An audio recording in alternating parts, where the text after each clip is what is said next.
Welcome to my vlog for October 2022. So much has happened for me in the past few months. It blows my mind how much things have improved for the better. You know, I've gone from being super depressed and even being hospitalized for a while for depression to now feeling so much better.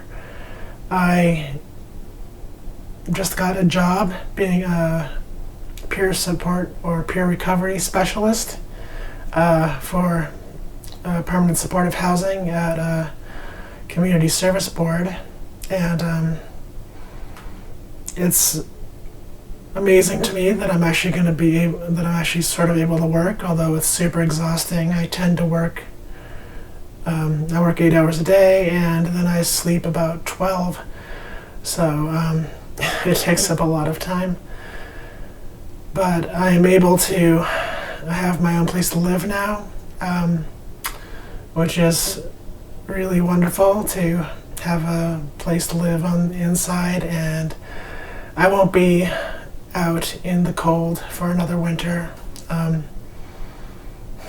Having done that twice, that was quite enough, and while I do miss the simplicity of the tent, I don't miss all of the mold, I don't miss all of the cold and all the insects. So this is a joy, for sure. I recently had some updates to my surgeries. I had a surgery for my chin, FFS, scheduled for November, but that's just been moved to the end of December. And I also had a labiaplasty that was working through insurance, and now I've been rejected on insurance because I didn't have more letters, 2 letters from therapists or mental health professionals, which seems ridiculous since this is just a revision to bottom surgery. I've already had gender confirmation surgery, but that's what their rules are, and it's a great way for them to make it more difficult for you to get care. So to me, it's just an undue limitation on getting appropriate care, but that's how our system works right now. And so I'm working on getting that overturned so I can get that. Thankfully, I'm still able to have Medicaid, since people are not getting kicked off of Medicaid during the pandemic, and that is still the case. So were I to get kicked off of Medicaid, I would still get insurance, but it would not have the complete coverage that Medicaid has. So having individual insurance is much worse than having Medicaid, that's for sure. At least that's been my experience, although there are certainly lots of limits on what doctors will take Medicaid. I've had great experiences with the ones that do.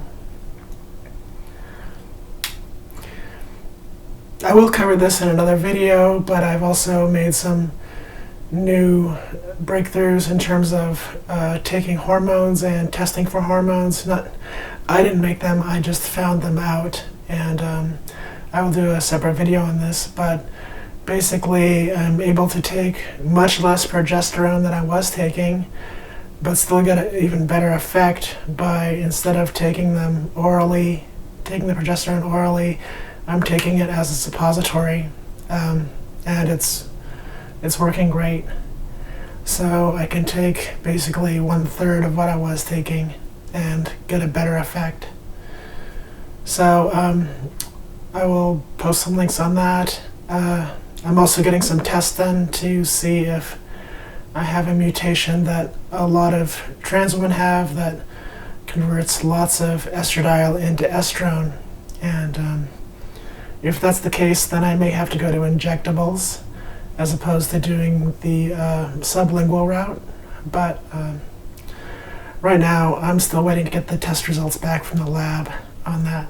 And I will follow up in another video on the progesterone and estradiol setup. It's been amazing how much has changed. And I think it will continue to be amazing how much will change. I follow a lot of astrology, and there are big changes afoot in terms of all of the energies that are happening. And I think we will continue to see major changes throughout the world. This is a big time of change, and especially the astrology for 2023 looks extremely big. So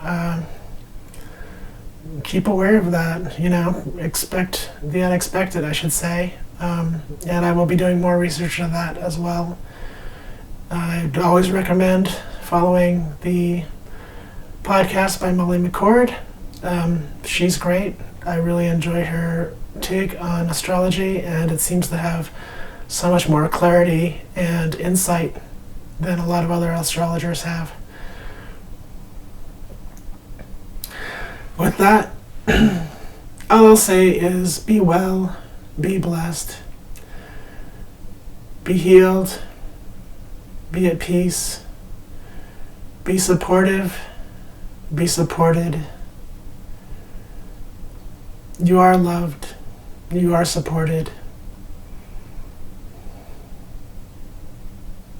You are a shining star. Love you. Aloha.